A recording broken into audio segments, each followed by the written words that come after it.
Hello everyone, नमस्ते। मैं हूं डाइटिशियन शीतल और स्वागत करती हूं आपका अपने चैनल पोषण में, Poshan that cures and heals. Teenager series की इस सेकंड वीडियो में आज हम बात करने जा रहे हैं बुलिमिया नर्वोसा और बिंज ईटिंग डिसऑर्डर के बारे में, जो कि टीनेजर्स में काफ़ी कॉमन है, आजकल देखा जा रहा है। टीनेजर्स हमारे देश के उभरते युवा हैं। हमारे देश का भविष्य इन्हीं पर निर्भर करता है, इसीलिए इनका शारीरिक और मानसिक ध्यान रखना हमारा कर्तव्य ही नहीं बल्कि दायित्व भी है, our duty as well as our responsibility. तो आज मैं आपको बताऊंगी बुलिमिया नर्वोसा क्या होता है। ये एक सीरियस मेडिकल कंडीशन है जिसमें बच्चे यानी टीनेजर्स पहले काफ़ी सारा हाई कैलोरी डेंस फूड खा लेते हैं और उसके बाद उसको सेल्फ इंड्यूस्ड वॉमिटिंग के द्वारा निकाल भी देते हैं। क्यों? ताकि उनका वेट गेन ना हो। अब ये जो सेल्फ इंड्यूस्ड वॉमिटिंग है इसको पर्जिंग कहते हैं। तो जो पर्जिंग बिहेवियर है ये बहुत ही अनएक्सेप्टेबल बिहेवियर है, लेकिन बहुत कॉमन है। वेस्टर्न कल्चर और वेस्टर्न डाइट एंड लाइफस्टाइल का इन्फ्लुएंस हमारे बच्चों पर भी, इंडियन चिल्ड्रन पर, टीनेजर्स पर देखा जा रहा है। तो purging not only self induced vomiting बल्कि ये लैक्सेटिव्स का यूज़ करके, डाययूरेटिक्स का यूज़ करके और कुछ ऐसी मेडिकेशंस लेकर वो जो भी खा रहे हैं उसको इमीडिएटली निकाल देते हैं।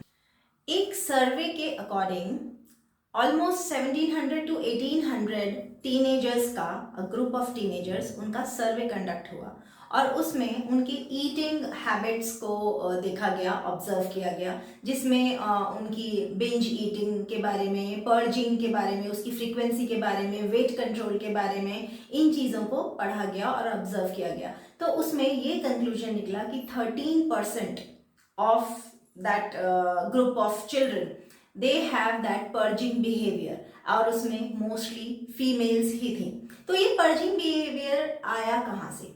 पर्जिंग बिहेवियर आता है गिल्ट से। जब आपके मन में गिल्ट होता है, किस चीज़ का गिल्ट? काफ़ी सारा ऊट पटांग जंक फूड खा लेने का गिल्ट। अब वो गिल्ट आ गया तो उसको पर्जिंग करके निकाल दिया जाएगा सो दैट आप वेट गेन ना करें। तो ये किन बच्चों में देखा जाता है? मोस्टली ये उन बच्चों में देखा जाता है जिनमें एंजाइटी लेवल्स बहुत ज़्यादा होते हैं, जो बच्चे डिप्रेशन से गुजर रहे होते हैं। It can be mild, it can be severe depression, उनसे गुजर रहे होते हैं। जिन बच्चों में लो सेल्फ एस्टीम होता है और जो बच्चे most of the times upset रहते हैं या सोशल एक्सेप्टेंस नहीं होता, तो उन बच्चों में ये बिंज ईटिंग का और बुलिमिया नर्वोसा ये कंडीशन देखी जा रही हैं। तो बिंज ईटिंग के रेकरेंट एपिसोड्स होते हैं, तो वंस इन अ डे तो मिनिमम होता ही है। और ये जो पर्जिंग बिहेवियर है, they try to keep it a secret. उनके फैमिली मेंबर्स को पता नहीं चलने देते, क्योंकि अगर उन्हें पता चलेगा so they will be taking some sort of actions, लेकिन वो उनको ना पता चले इसलिए वो उसको सीक्रेटिव रखते हैं।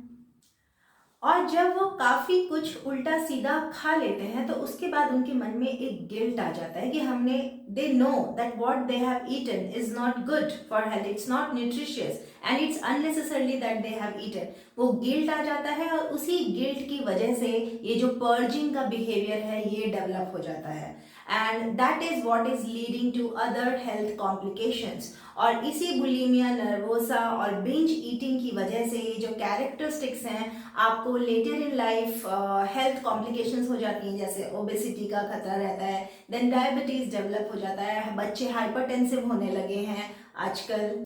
अब इसके लिए किया क्या जाए? How to address this situation? अगर आपको पता चल जाता है कि आपके घर में भी एक टीनेजर है और वो इस कंडीशन से गुजर रहा है, तो उसके लिए क्या करें?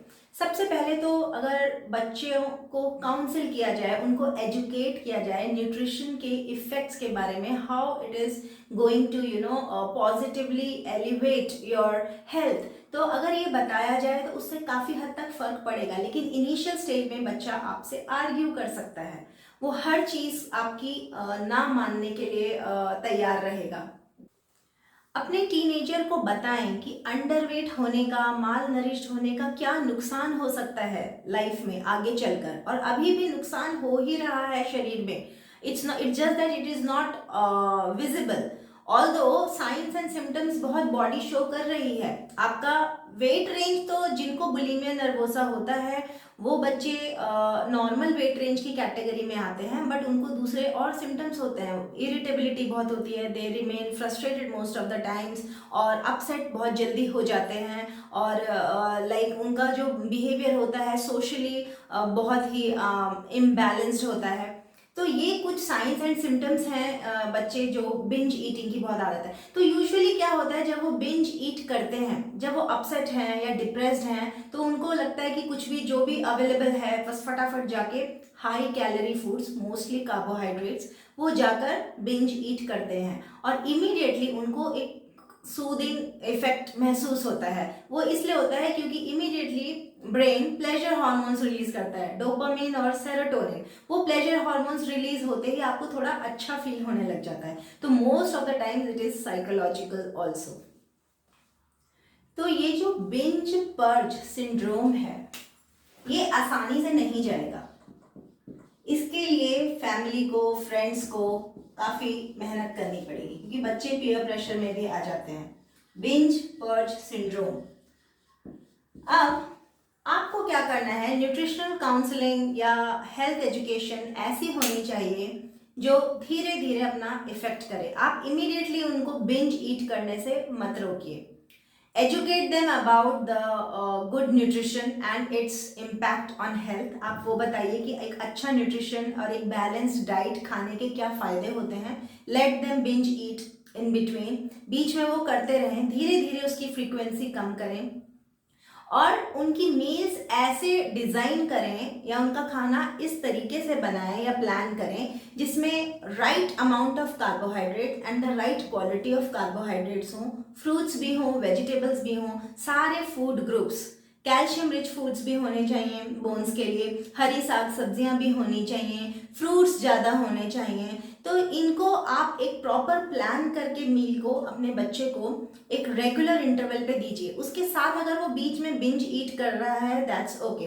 धीरे धीरे क्या होगा, ये जो right and the good quality of food जो वो खा रहा है, बैलेंस फूड, वो धीरे धीरे एक पॉजिटिव एनर्जी बैलेंस लेकर आएगा बॉडी में। और फिर जब सैशिटी लेवल्स बढ़ने लग जाएंगे बच्चे के अंदर, एक सफिशिएंट अमाउंट ऑफ एनर्जी रहेगी, तो right kind of hormones release होंगे, right amount of insulin release होगा, तो उसकी वजह से धीरे धीरे वो बिंज ईटिंग अपने आप ही कम होने लग जाएगी। वेट गेन और वेट स्टेबलाइजेशन, इन दो बातों पर ज़्यादा एम्फेसिस दिया जाना चाहिए स्टार्टिंग में। वेट गेन उन बच्चों के लिए जिनका वेट बिलो नॉर्मल है, और वेट स्टेबलाइजेशन उन बच्चों के लिए जिनमें वेट फ्लक्चुएट होता है बहुत फ्रीक्वेंटली। तो इन दो चीज़ों पे फोकस करना है।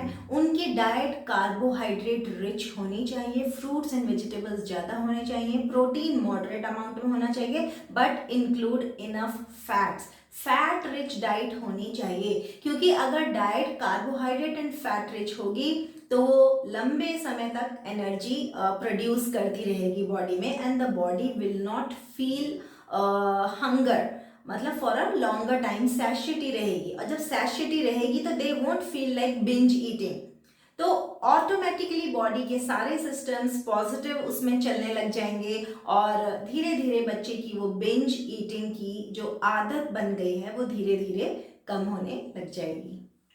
जो टीनेजर्स बुलीमिया से सफ़र कर रहे हैं उनमें साइकेट्रिक डिस्टर्बेंसेस बहुत होती हैं। यहाँ तक देखा गया है कि 40% ऑफ बुलीमिया पेशेंट्स में 1.5 years के ट्रीटमेंट के बाद भी जो बुलीमिया के एपिसोड्स होते हैं ये आते रहते हैं, रेकरेंट होते हैं। यहाँ तक कि काफ़ी टीनेजर्स ने सुसाइड अटेम्प्ट्स भी किए हैं, और सुसाइड अटेम्प्ट्स का रेट काफ़ी बढ़ गया है।